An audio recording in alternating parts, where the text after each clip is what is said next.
अर्को हालिदिनु अर्को खोइ अर्को यतै हो मिठो छ अरे नि त काठमाडौँबाट आएको तपाईँको आलु चप खानु भने ए धनियाँ चप कति रुपियाँ भयो तिर्दिनु पर्यो नि यहाँ भिडियो बनाएर यहाँ भिडियो यहाँ दिदी एकछिन कस्तो खिच्छु हेर लेम्की पैसै नतिरे खान थाल्यो यार कति रुपियाँ दिदी कम्ती नि 50 रुपियाँ दिनु पर्थ्यो नि त पहिला हामी 5 रुपियाँ गोटा खान्थ्यौँ 5 रुपियाँको दुईटा आउँथ्यो पहिला हो त्यही त होइन आन्टीले सही कुरा गर्नु ल सबैजना यहाँ आउनु है होइन आन्टी यहाँ हेलो भन्नु न हेलो भन्नु सबैजना म खान्न ल जाउँ जाउँ जाउँ एक राउन्ड घुमेर आउनु हिँड्नु न बजार अब आइहाल्थ्यो त गाइजहरू हामी चाहिँ अहिले यहाँ बजार आएको छौँ उयो किन्नु केही किन्नु थियो भने यत्तिकै घुम्न आएको दरेम देख्न सक्नुहुन्छ यता सेलरोटी पनि देख्न सक्नुहुन्छ बिर्ता बजार चाहिँ यस्तो छ है गाइज बिर्ता बजार त्यस्तो छ है गाइज हरि सुशीला दिदी आयो हजुर आयो 100को दुईटा आयो ब्यागहरू देख्न सक्नुहुन्छ कता जाने लु जाउँ आलु चप खाइसक्यो ए चप खाइसक्यो अब जाउँ हो नि यता पो मजा आउँछ क्या यहाँनिर त्यो दही त्यो अघिको अङ्कल थियो नि तपाईँले काँक्रा किन्नुभयो नि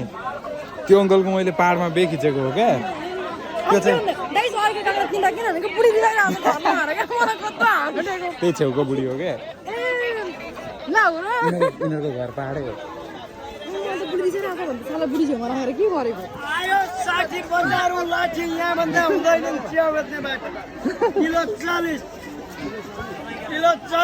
खम्बा चाहिँ किन पकाउनु भएको लडिन्छ भनेर नगर्नु न हौ भतिजलाई पनि त्यस्तो गर्ने नि अङ्कल अङ्कल हो ए धनियाँ चाहिँ कसरी भन्नु न धनियाँ ए पैसा अङ्कलले हेलो भन्नु च्याउ किन्नु चाहिँ यहाँ आउनु तपाईँको नाम भन्नु नमस्कार च्याउ किन्नु चाहिँ यहाँ आउनु है हो कि काँक्रा पनि अरूतिर दुईटा अरूतिर 3टा दिनु चाहिँ अङ्कलले 2टा कस्तो खतरा छ हो कि भन्नु त विश्व सुन्दर छ छैन एकदम 30-20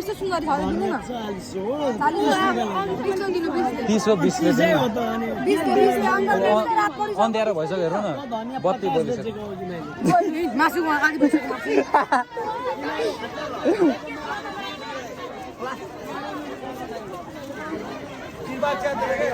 अङ्कल हेलो भन्नु हेलो ठिक छ नि खबर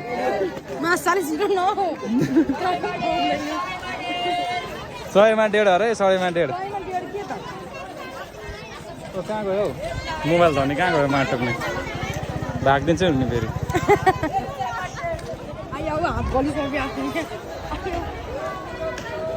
यहाँ देख्न सक्नुहुन्छ है सपिङ एउटा निम्बु एक झोला किनेको छ फेरि एक झोला निम्बु किनेर फेरि सब्जी किनेको 1000 को जति सब्जी किनेको धाकै अर्को आन्टी कता हुनुहुन्छ उपर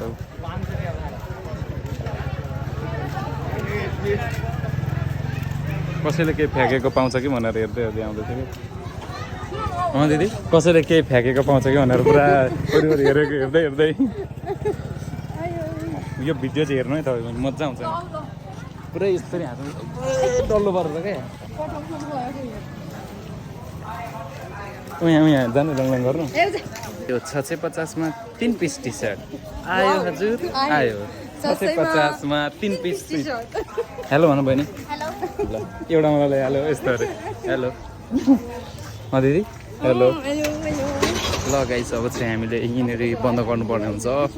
हामी चाहिँ अहिले पाठक प्रेस हाउसमा जान आँटेको पाठक प्रेस हाउसको पनि छोरा छ त दिदी कत्रो त्यो उयो पिल्लर जत्रै छ क्या हाम्रो दिदी यहाँ कस्तो कत्रा मासु काट्दैन दिदी रेडी भयो कस्तो हाँस्दिनुहुन्छ दिदी फेरि क्या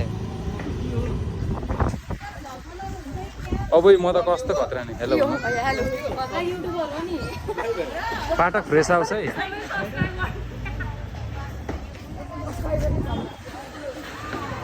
कति रुपियाँ भयो आन्टी फाल्टै फाल्टै छ होइन ए यो फाल्टै फाल्टै हो होइन यो ऊ यता एक पोका यता जाने एक पोका उता पैसा निकाल्दै हुन्छ क्यास डाउन दिन एक दिनभरिको मेहनत ल गाइज अब चाहिँ म घर जान आँटेको